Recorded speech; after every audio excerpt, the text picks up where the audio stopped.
Monsieur le Premier ministre, l'opinion pense que de plus en plus vous changez de discours vis-à-vis des pays de l'AES. Est-ce que vous maintenez votre discours panafricaniste? Vous savez, il y a quelque chose que nous devons éviter. C'est de mettre les émotions au devant de tout. Les questions qu'on gère sont des questions extrêmement sérieuses. Il ne me sera jamais reproché, on ne sortira jamais une seule déclaration que j'avais faite avant qui diffère des déclarations que j'ai faites aujourd'hui. Notre position a été très claire depuis le début. Quand nous avions commencé à prendre position sur ces questions, il n'y avait pas encore l'AES d'ailleurs. Il y avait ce qui se passait dans chacun des pays, aujourd'hui considérés comme étant membres de l'AES. Quand c'est arrivé au Mali, nous avons été en tant qu'opposants les premiers à dénoncer. Et on continue à le dénoncer fermement. L'embargo qui a été fait sur le Mali par des pays frères et malheureusement parmi lesquels notre propre pays. Je l'avais au nom de mon parti dénoncé. Je continue à le dénoncer et comme je l'ai dit, sous notre régime, ces genres de pratiques ne pourront jamais prospérer et personne ne passera par le Sénégal pour soit déstabiliser le Mali ou aucun autre pays frère ou alors lui imposer des sanctions de cette nature. Cela n'a pas changé, ça ne changera pas. Quand il a été question d'une intervention au Niger, ma position a été très claire. De ma cellule de prison, j'avais fait une publication pour dénoncer cela et mettre en garde les chefs d'État de la CEDEAO. Cela n'a pas changé aujourd'hui. L'AES est venu après et personne ne sortira un seul discours où moi, en tant que président de mon parti opposant de l'époque, j'avais dit que nous rejoindrons telle ou telle organisation. Il faut arrêter ces amalgames. Nous n'avons jamais pris position pour dire que le Sénégal va rejoindre telle organisation ou telle autre. Ça, c'est la première chose. Nous sommes tous des pays souverains. Nous nous respectons. Nous devons nous respecter dans nos choix souverains. Et nous respectons le Mali dans ses choix. Nous respectons le Burkina dans ses choix. Nous respectons tout le monde. Des choix que nous comprenons, puisqu'on a toujours dit, et je l'ai rappelé, bien après avoir été Premier ministre, que beaucoup d'erreurs ont été commises par les chefs d'État de la CEDEAO et que souvent on s'est intéressé beaucoup plus aux symptômes qu'aux causes réelles qui nous ont conduits à cela. Ça n'a pas changé chez nous. Alors qu'est-ce qu'on nous reproche? D'avoir ou d'être en train de travailler pour continuer à réunir la famille. Depuis quand on peut reprocher à un panafricaniste de faire tout pour qu'on reste dans des cadres solides plutôt que de nous diviser? C'est cela qu'on nous reproche. Et donc ça veut dire qu'on a changé. Nous continuerons à travailler. Et je l'ai dit, quel que soit l'aboutissement ou le choix qui a été fait, cela ne changera absolument rien dans nos relations avec chacun des pays et les cadres qui seront mis en place. Au contraire, ça pourrait même les renforcer. Il faut que nous mettions les émotions de côté et que nous travaillions sur la base de préoccupations concrètes. Si on se dit panafricaniste, tout panafricaniste doit avoir comme seul et unique objectif de réunir les Africains au-delà de nos divergences. Donc essayons, comme nos aïeux l'avaient fait pour créer l'Empire du Mali qui s'étendait d'ici au Sénégal, au Ghana et partout, nous ne pouvons pas faire moins qu'eux. Et c'est ça notre préoccupation. Mais si un pays souverain comme le Mali considère que les erreurs qui ont été commises justifient de sa part qu'il quitte, nous respectons cette souveraineté et cela ne changera absolument rien dans nos relations qui sont des relations séculaires et fraternelles. Le président a été très ouvert. On a eu une discussion très franche, très fraternelle. Et j'apprécie bien toutes les recommandations qu'il a eu à formuler parce qu'il souhaite le bien du Sénégal, qui est un pays frère.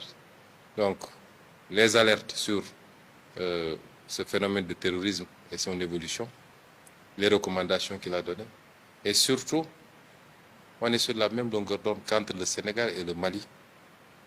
Les considérations externes, exogènes à cette relation ne peuvent pas impacter cette relation. Nous resterons unis,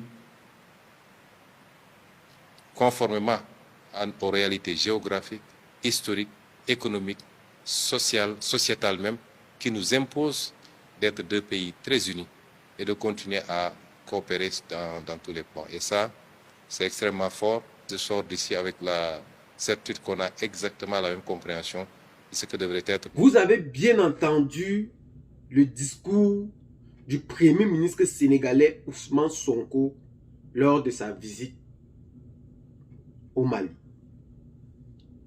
Quand j'entends ce discours, vraiment, ça me fait très mal. Ça me fait très mal d'abord, pourquoi? Parce que ces politiques continuent toujours, en Afrique précisément, de penser que ceux qui le suivent, ceux qui leur donnent le soutien maximal pour qu'ils arrivent à la tête de nos États, c'est que ceux-là sont des malades mentaux. Ils peuvent nous manipuler quand et comme ils veulent. C'est incroyable. Quand et comme ils veulent. D'abord, avant d'analyser d'abord le discours d'Ousmane Sonko, je vais d'abord rappeler ceci. L'AES aujourd'hui, qui est la confédération la plus puissante aujourd'hui en Afrique de l'Ouest, n'a pas eu besoin de la CEDEAO pour se hisser, n'a pas eu besoin du Sénégal pour se hisser au niveau où elle se trouve aujourd'hui. Cette confédération n'a pas eu besoin du Sénégal pour se hisser où elle est aujourd'hui. Et on n'a pas demandé au Sénégal de s'intégrer à l'AES. Personne n'a demandé au Sénégal de s'intégrer à l'AES. Personne. Mais ici, ces politiques ou ces hommes d'État aujourd'hui doivent comprendre que avant d'arriver à la tête de leurs États, il y a un peu qui les a donné leur soutien maximal. Et que c'est par rapport à leur plan politique, par rapport à leur ambition qu'ils ont eu à vouloir s'inscrire dans l'histoire, qui ont marqué le cœur de la population pour qu'ils prennent part aux urnes, pour dire oui, je l'accepte. Une fois arrivé à la tête des États, ceux-ci changent catégoriquement de discours. Quand, lors des élections, lors des présélections, le Premier ministre Ousmane Sonko disait, si je suis élu, j'enverrai des troupes pour défendre le Mali aujourd'hui empreint de terrorisme. Si je suis élu, je ferai une radicalisation directe avec l'ancien régime de Macky Sall. Évidemment, il a été voté pour sa radicalisation avec l'ancien système qui est Macky Sall. Une fois arrivé à la tête de l'État, nous constatons avec beaucoup de regrets et d'amertume que ceci n'est qu'une continuité de Macky Sall. Ceci n'est qu'une continuité de Macky Sall, encore à la tête de l'État sénégalais. Ça ne fait pas longtemps, le président de la République, Bassirou Diomaye Faye, se met à la télévision nationale du pays pour dire qu'il va négocier son indépendance. Qu'il va négocier l'indépendance réelle du Sénégal. Y a-t-il une base militaire sénégalaise en France? Y a-t-il une base sénégalaise en France? Et je vous rappelle qu'il n'y a pas seulement une base française au Sénégal, mais cela occupe plus des 2/3 aujourd'hui du territoire de Dakar. C'est tellement vaste. Et ça a des points stratégiques du Sénégal. Des points très stratégiques au Sénégal. Aujourd'hui, le président se met à dire que on va négocier avec amicalité. Avec amicalité sur son territoire. Et ce qui est énervant dans ça, c'est que ce n'est pas ce que ces hommes d'État ou ces hommes politiques aujourd'hui disaient hier. Ce n'est pas ça. Ce n'est pas ce qu'ils disaient. Ce n'est catégoriquement pas. Aujourd'hui, Ousmane Sonko se met aussi à la tête. Il dit non, l'AES veut diviser, l'AES veut apporter une scission et sortir de la CEDEAO et monter et a fait ceci. Mais en réalité, c'est pas le discours qu'il tenait quand il n'était pas encore président de la République. C'est ça qui nous fait mal. Aujourd'hui, il dit non, aucun de mes discours aujourd'hui n'a changé. Aucun de ceci n'a fait comme ça. Non. Voici déjà plus de 5 mois que vous êtes à la tête de l'État. On le note à 0/10. Rien n'a changé, c'est Macky Sall. C'est absolument toujours Macky Sall qui est à la tête de l'État du Sénégal. Rien n'a changé. Alors que vous avez été voté pour une radicalisation avec l'ancien système. C'est pas correct. C'est pas correct. On ne peut pas continuer ou finir à être dupe tout le temps. On ne peut pas être dupe tout le temps.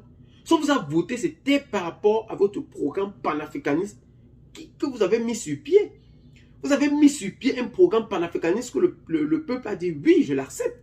Aujourd'hui, c'est que non, il faut négocier, il faut revoir la mentalité, il faut faire avec douceur. Non. On ne négocie pas son indépendance réelle. Le Sénégal est un pays indépendant. Mais pourquoi y a-t-il encore des bases militaires françaises au Sénégal? Pourquoi? Le Sénégal aujourd'hui est un pays indépendant. Comme tout autre pays d'ailleurs. Comme tout autre pays d'ailleurs. Et ils ont été votés pour cela. Ils ont été votés pour cela. Ce n'est pas pour rien qu'on a plutôt mis Bassirou Diomaye Faye à la place d'Ousmane Sonko. Si vous avez bien compris le jeu qui était là, si vous avez bien compris ce qui s'est passé, Ousmane Sonko en prison, après ressorti, Bassirou Diomaye Faye sort, Bassirou Diomaye Faye fait ceci, après boum, on comprend qu'on a voté Diomaye Faye. Ce sont des jeux politiques, des jeux à simple coup d'œil, mais très profonds. Très profonds. Nous avons tout compris ça. Nous avons tout compris. Vous êtes là pour servir votre maître. Ok. Comme vous avez décidé de retourner votre veste, il n'y a pas de problème. Ok. Attendons. Finissez votre mandat. On vous demandera des comptes. Mais une seule chose est sûre. Avant de poser un acte, il faut toujours se dire, est-ce que cet acte répond aux aspirations que j'avais promis au peuple? Est-ce que cet acte s'inscrit positivement ou négativement dans l'histoire de mon parcours à la tête de l'État que je suis aujourd'hui? C'est ça que chaque président devait se poser comme question, que de venir continuer à vendre l'Afrique. Pour cela, pour ceux qui nous ont écoutés ce soir, nous vous disons merci d'abord. À très bientôt pour de nouvelles vidéos. Partagez massivement la vidéo avec les amis. Abonnez-vous à la chaîne si ce n'est pas encore fait. Laissez vos commentaires et à très bientôt. Ciao. De nouvelles vidéos. Bye bye.